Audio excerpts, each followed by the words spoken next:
Good morning, David. Morning, Ben. How are you? I'm all right on Good. this brisk and sunny Malaysian morning. How are you Yeah. doing? Yeah, I'm good. I'm very good. Thanks. It's good to see you. I mean, it's been a couple of years. Yeah, that's Um, right. Quite a couple of years really, for the region and for the sport. So it's been difficult to do anything. Yeah. True. And what were you doing over the COVID period? Were you keeping yourself busy? Were you setting things up? No, it's I mean, just before we went into lockdown, the first lockdown, I think it was about 3, 4 days before they actually announced that we were going to lock down. And I was looking at what was going on in the rest of the world and I could see what was coming. So I told my staff, okay, look, we were just about to start the season. We were doing preparation for the first event. And I turned around to them and I said, well, it doesn't look like we're going to get anything, there's not going to be anything going on in the next couple of months. At that point, I felt like that. And so I said, I think, that you might as well all go home for the time being. And we'll see what happens and we'll go from there. But 3 days later they announced the lockdown, and then I kept thinking that things were going to come back faster. In the beginning, nobody really knew how long this thing was going to go on.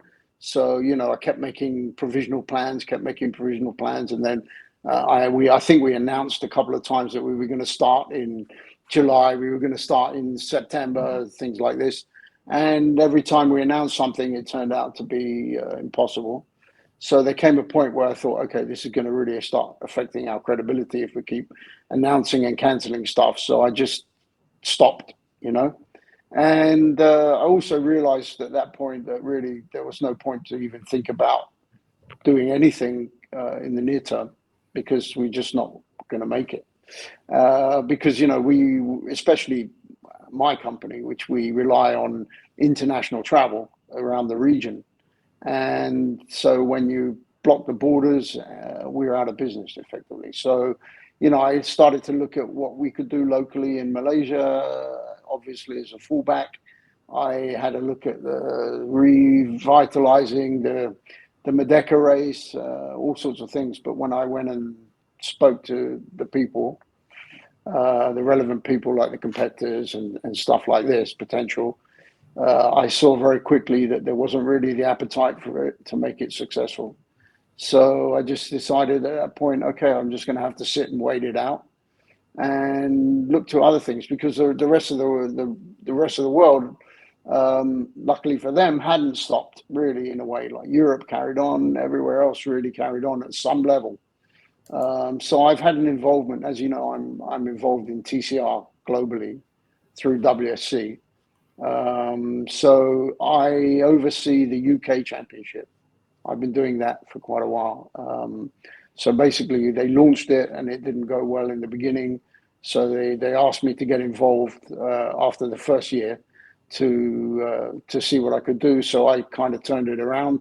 And then we made a deal with another promoter. And then I've been basically working on behalf of WSC to oversee how it's going there. And I'm really happy that this year we started, when I got involved, we started off with something like 8, 10 cars, and now we're up to almost 30 cars. So it's really Wow. successful. It's growing. It's building big time, and it's becoming a serious player in the UK. So I think it was good.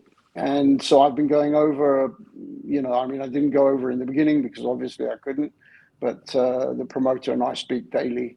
He calls me up middle of the night all the time, and wakes me up and asks me about this, that, the other. And then anyway, we've been working hand in hand to rebuild it, and it's going really well. So I was there for the launch event this year, a few weeks ago, at Alton Park, and now we've got the second round this weekend, and then I'm going over again for the next round.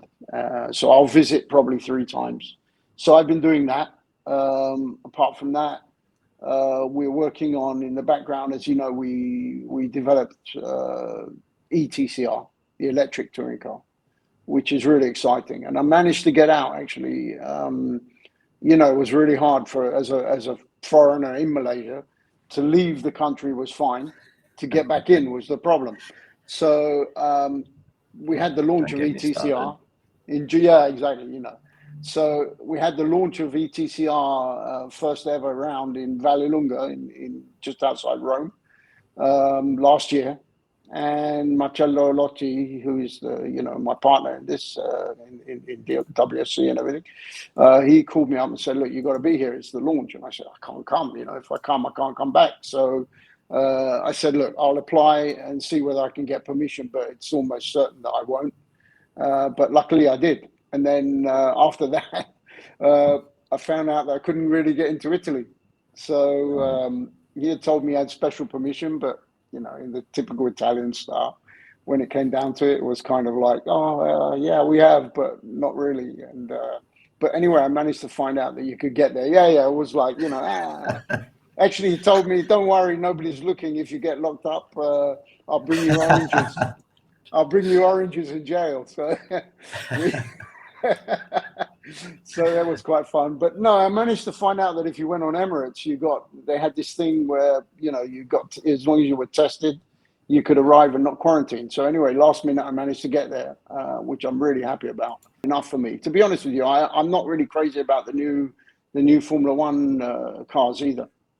I just don't, I don't think the rules I think they should have left everything alone. I think just as the racing is getting good every time they fiddle with the regs, and you were getting more and more teams getting into it. I know that there's always this introduction of regs, dominance of certain teams. Then everybody starts to catch up, and just as everybody's starting to catch up and it's becoming closer, they change the regs again and they reset it all. It's really frustrating for me, when I look at it. That's the first thing. The second thing is that I find these ground effect cars, I don't know, when they overtake each other, you don't see the car moving so much. They don't look alive. They look dead. The cars look dead to me. So, I don't know whether you understand what I mean by that. I just don't see. Normally, I see when I look at a racing car, I see it talking to me. The way it moves, the way it reacts. It's if a car is light and quick and everything, and it moves around, you see a lot. And I think that even with the last generation of Formula One cars, you could see a lot of the car talking to you, when you looked at it and you could visually. see them fighting it, right? Yeah, that's what I mean. You could actually see something going on.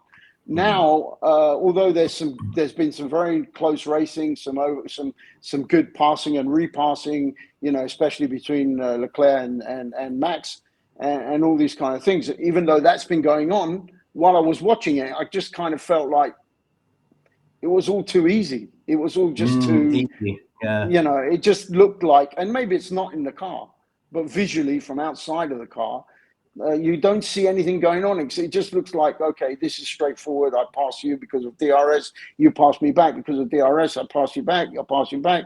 And we all look out for each other in the corners. And, I didn't get excited about the maneuvers that were going on.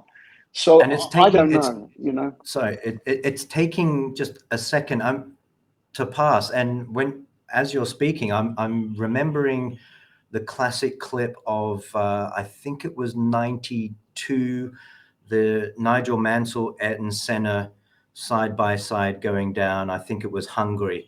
And they're almost touching wheels, and you can see all down the straight, they're fighting it. They're making sure they're keeping straight. Exactly, and you can see the there. cars moving. They're alive. That's what I mean. And I don't know. I mean, it's just me. I have my own. Everybody has their own preferences, own opinions. So I'm not saying I'm not saying I'm right. It's just the way I see it at the moment. Formula One this year has not excited me, even though there's been a lot of good racing. It hasn't excited me at all.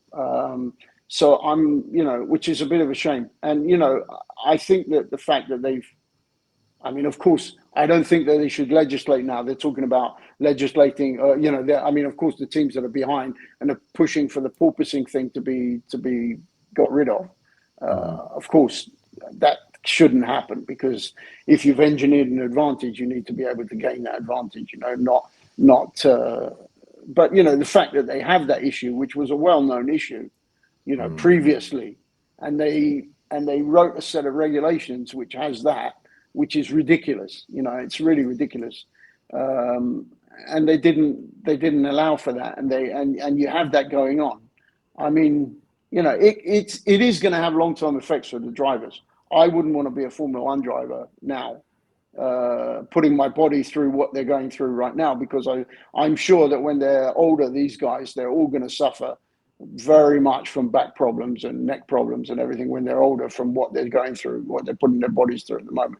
Of course, they're highly trained and great athletes, so they can overcome it on a day-to-day basis. But, you know, you just have to look at Hamilton getting out of his car the other day to see that, you know, I mean, it's taking its toll. And then, you know, even the guys who it's not happening to, you know, I'm sure that, you know, there's stuff going on there with their bodies. So, I mean, even for my, you know, limited racing career,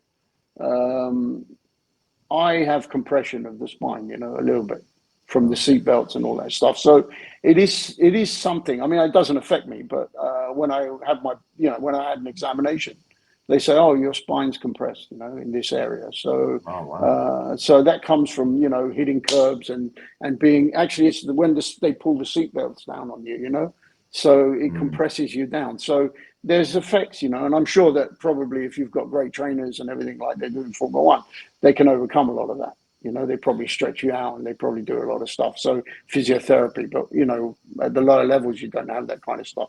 But what I'm saying is that when you have this kind of thing going on, then I think there's probably an effect from it. So what